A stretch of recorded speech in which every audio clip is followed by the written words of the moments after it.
The next day, we were off to see the Big Goose Pagoda, and what we came here for, the Terracotta Soldiers. Okay, so now we're here at the Big Goose Pagoda. It's like one of the places for the Buddha. So I'm gonna go try and climb the pagoda right now. Evie told me that you can go to the top and see a 365-degree view. Okay, so I tried to go in there, but it cost 20 yuan, and I spent that on my beer yesterday, so I can't go. But I've seen there's some other cool stuff around here, some gardens, some little, I don't know what you call these, but little temple sitting areas. So let's check those out. After my failed attempt to climb the pagoda, I wandered over to Dacian Temple, which means mercy and kindness. The walls of the temple were carved with murals depicting the hierarchy story, which was impressive, and we saw a monk. Then, it was off to the Terracotta Soldiers.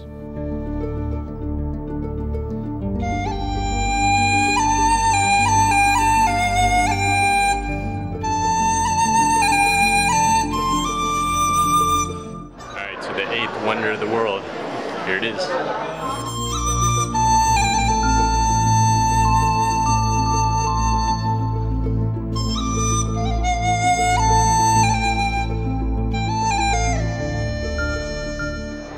Okay, this used to be farmland, and the farmer actually discovered it back in the day and excavated it and sold it to the museum and the government, and they came and they took the land, and they're still finding stuff today. But the story was that the king had built all this stuff, and when he passed away, the people, apparently he was ruthless, so the people hated him a lot. And they came in, they destroyed a lot of these terracotta soldiers. So you can see there's some soldiers that are still intact, and there's a lot that are actually destroyed.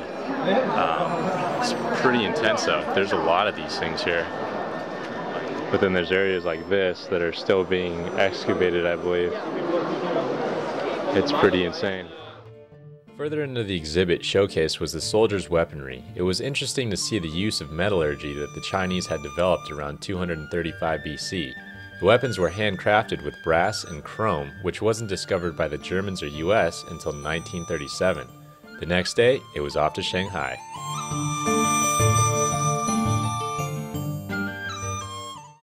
Once we arrived in Shanghai, we met our third and final tour guide, Jackie. He was the best at all of them.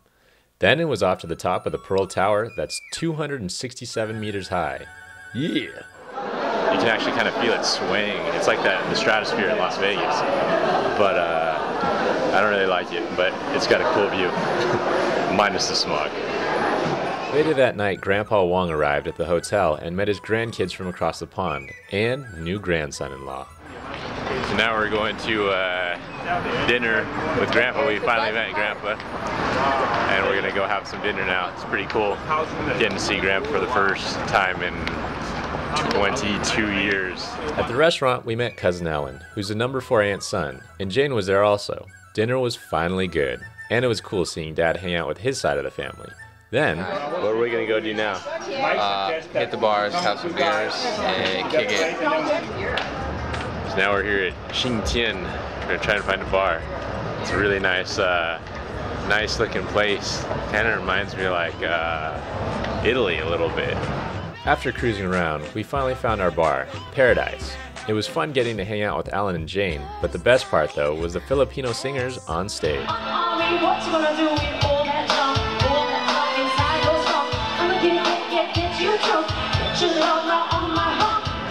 Okay, so it's goodbye to the Paradise Bar and on to the next one. That was funny. Hopefully we see some more singing Filipinos. Peace out.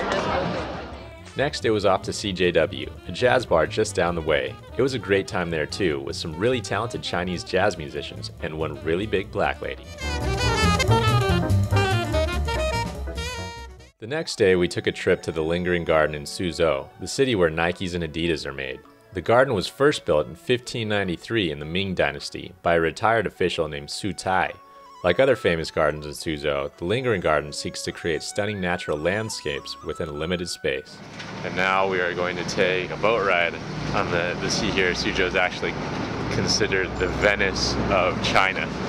So we'll see how that compares, because I have been to Venice. So let's see. Well, the river was definitely no Venice, but it was interesting getting to see the way people lived around here. A ways down, we got to get off the boat and take a walk through an open-air market. This is real food. This is what the stuff we've been missing, the good stuff, and all the crappy hotel food. Although it looked good, I was later informed that they used the river water to cook with. Good thing we didn't try anything. Then it was off to Tiger Hill, or the Leaning Pagoda, which is a lot like the Eiffel Tower. Once there, we got a lesson about 3000 Sword Pond. Down here, it's called the 3000 Sword Pond, and the reason is that quite many decades or centuries ago, a king was buried with 3,000 swords down here below us on this bridge. And this pond wasn't here before, it was just a big hole, and the kings after him wanted the swords, so they started digging for it. Well, they had booby-trapped the tomb, and a spring came up when they were digging, and it filled in this area, and it became 3000 Sword Pond. So eventually in 1957, I think he said, the pagoda that's behind you, the students and the teachers of Shozu University came here and started looking for the tomb, and they found an entrance to the tomb after they drained the pond, and actually found a gate for it, and then found out that if they open the gate and open the tomb, the pagoda itself is leaning already. It's been leaning for 400 years. It's built on top of the tomb and halfway on top of the hill.